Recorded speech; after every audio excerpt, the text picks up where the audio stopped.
What is the Nikon D750? The Nikon D750 is a full-frame DSLR for the kind of photographer who wants a camera one step down from the pro models. You get the low-light flexibility that comes with a full-frame sensor, and some features generally left out of the top models, all without some of the extra cost of the top dogs. At £1,799 body only, the Nikon D750 is an excellent choice for the buyer who doesn't yet want, or need, the extra dynamic range and pro-level control offered by the £800 more expensive Nikon D810. Nikon D750, Design and Handling. The Nikon D750 is a large 24-megapixel DSLR. While we're starting to see smaller full-frame interchangeable cameras introduced, like the Sony A7 and Sony A7R, this camera brings no radical changes to the shadows cast by Nikon's FX DSLRs.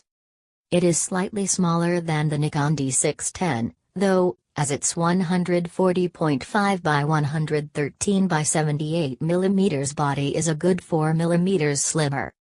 Construction sits somewhere between the plastic entry-level and mid-range Nikon DSLRs and the all-magnesium alloy Nikon D810. The front part of the camera is plastic reinforced with carbon fiber, while the top plate and rear panel are magnesium alloy.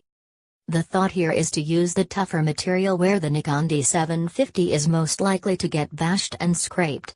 It should work too. As with a lens attached, the front of the camera should rarely be resting against anything but your hand. Despite using a fair bit of plastic in its construction, though, the Nikon D750 is still quite heavy compared with lower-end models. It weighs 840 grams with the battery and memory card in tow, so if you're planning on stepping up your camera hardware from a lesser model, you'll have to step up with it. The weight and relatively chunky frame are important elements in making a camera feel at home with a serious piece of glass attached to it, though. As well as having the heft to convincing carry such cargo, the Nikon D750 also has an excellent, deep hand grip. It feels well balanced, and ready to take on the more serious FX and DX series lenses. Like the Nikon D610, the D750 will take two SD cards at once, and they can be set to record separately in RAW and JPG.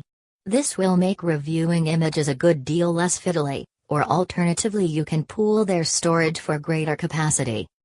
Nikon D750, Screen and Features. You'll also see some features left out of Nikon's real top-end models. What will be the draw for many is the Nikon D750's 3.2-inch tilt screen. The Nikon D810 screen is fixed. While not fully articulated, the Nikon D750's tilting display will be extremely handy for video shooters, not to mention anyone shooting from well below eye level. Of course, the D750 is a bit of a heavyweight to start flinging around like a compact. It weighs more than 4 times as much as the Nikon 1J4 CSC. The Nikon D750's screen is good, too. Like other recent Nikons, it adopts the WRGB pixel structure for greater maximum brightness without sucking too much battery power.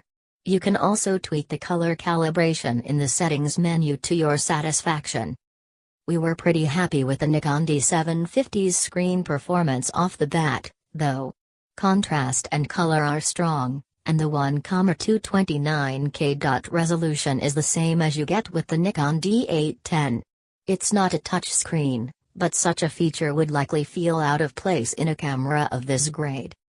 As well as having a tilt screen, the Nikon D750 is the very first full-frame Nikon DSLR to offer integrated Wi-Fi. It was left out of the D810 for reasons unknown, and before now you had to pay for a £45 adapter to get it in your Nikon DSLR. Like other Wi-Fi cameras, this lets you transfer images to a phone easily, and remotely take pictures, using your phone as a virtual